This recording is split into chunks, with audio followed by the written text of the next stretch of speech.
So quite frankly, your English grammar is still breaking through in Chinese because you don't have enough exposure to Chinese grammar structures. It's pattern recognition. So as you increase your exposure by watching these various materials, which I'll talk about later in the video, then it will become more natural and your language, your English grammar won't interfere with your Chinese grammar as much. So in linguistics, we refer to this as L1 and L2. L1 being your native language and L2 the language that you're learning. 对，我叫Quay Zhou，我是一种中文教练。So because you grew up with your L1 language, it's what's inside of you. Under pressure and under stress, your brain is going to revert to the grammar structures that you speak natively. So how do you get more familiar with L2 grammar structure, in this case Mandarin? Well, I'm going to tell you. First with the less interesting way, and then second with the more interesting stuff.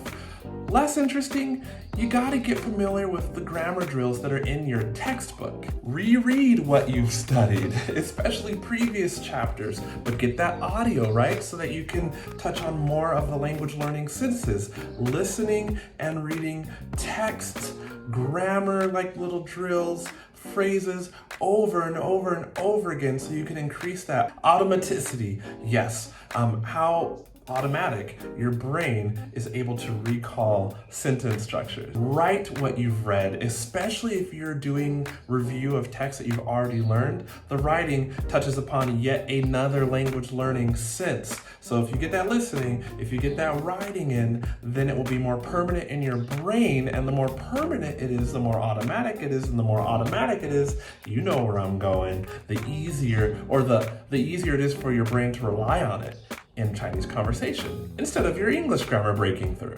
And I know that many people harp on memorization. Rote memorization does not help you with language and being fluency and fluid in your conversation, but actually, yes, it does. Memorizing can be a very good thing, because think about this. When you first learn Mandarin, so much of your brain is turned on and actively processing the sounds of the pinyin and the tones, whether or not you got them right individually or at the word level or at the phrase level. But as you memorize more pinyin sounds, they're automatic. Your brain shuts off and is not processing actively. Am I getting these pinyin sounds right? So then you're able to be a little more fluent. Same thing for tones. Once you know that you can produce the right tone and be understood at the word level and then at the phrase level, your brain can reroute a little more of that power towards communicating and less towards getting the tone right. So memorization is a good thing. And if you can start to memorize more phrases, not for the purpose of being able to say a phrase from memory, but for the purpose of your brain understanding Mandarin structure, then that will help you in your fluency in a conversation. And then here's a trick that fewer people are doing. It's rehearsing examples out loud. So for example, when you see a simple phrase, swipe out the nouns or swipe out the verbs just on the fly in your brain. Like right now on screen, you can see 护士有外套. The nurse is 护士, right? 有 is have, and 外套 is the word for coat. So you say 护士有外套, and then you instantly think, what other nouns do I know? Oh, 警察有外套. 警察 is police. And then I swipe that out again right away for 学生有外套. And then instead of 有, I can swap it out for 穿, which is to wear, right? So then it's 学生穿外套. I'm just doing this in my mind super quick. 学生喜欢外套. 学生不喜欢外套. And then switch out 外套 for 领带, a tie. I don't know why. 学生不喜欢领带. 警察不喜欢领带. And so on and so forth. So the other way to keep your L1 grammar from breaking through when you're speaking Mandarin is to familiarize yourself with more kinds of sentence patterns in Mandarin. You gotta increase your exposure. First, you can do that to listening to more material. What do you listen to? You can listen to music and memorize the pinyin. You ever hear a sentence and think, oh yeah, okay, I know that sentence. I wouldn't have said it that way myself, but it makes sense. Stop your study and focus in on that kind of sentence and deconstruct it. So So yeah, when you hear that kind of phrase, that aha moment phrase, or your tutor says it to you, or your language exchange partner says it to you, hone in and focus on that to level up your ability to recognize different Chinese language sentence patterns. Especially, don't be lazy now. You know when a Chinese phrase doesn't make sense to you, it's because you're not quite used to how Chinese communicate a certain meaning. But you need to be. So deconstruct it, okay? And while we're at it, a good material in Chinese is one which you understand most of. So for this case, your textbook, whatever you're using, go a few levels back. If you started on an HSK 4 textbook, then pick up an HSK 2 textbook, right? Or an HSK level 3 textbook. I got some good recommendations of textbooks in the descriptions below.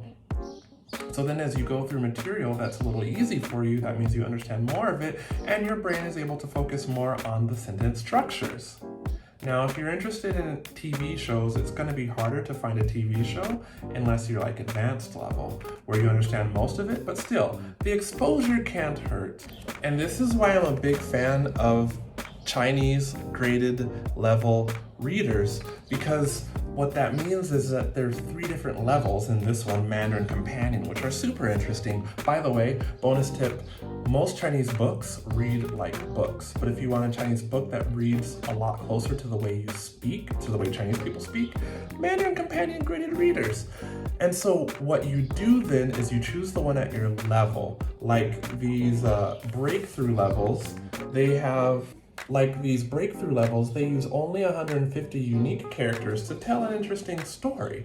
And these level 2s, they use 450 unique characters to tell an interesting story. And the level 1s are 300 unique characters. Now, what does that mean? You probably have to test one out to see how much of it you understand, but you get the audio with the book. If you have the audio, then you can read through the book at a more fluent level, a slightly quicker pace, and increase the quantity of phrases that you are exposed to. And because you increase the quantity, then your brain gets used to seeing more phrases. You ask your tutor or language exchange partner how those phrases are communicating, what they're communicating, and then you ask them to give you slightly more examples of what those phrases or similar phrases that could be communicating the same thing with a similar structure, and you are off to the races. If you want to tap or click the screen right there for another playlist of videos that goes over the Mandarin Companion graded leveled readers, I recommend you do that right now. I'm Quajo, your Mandarin language coach, helping you learn Mandarin effectively. Goodbye.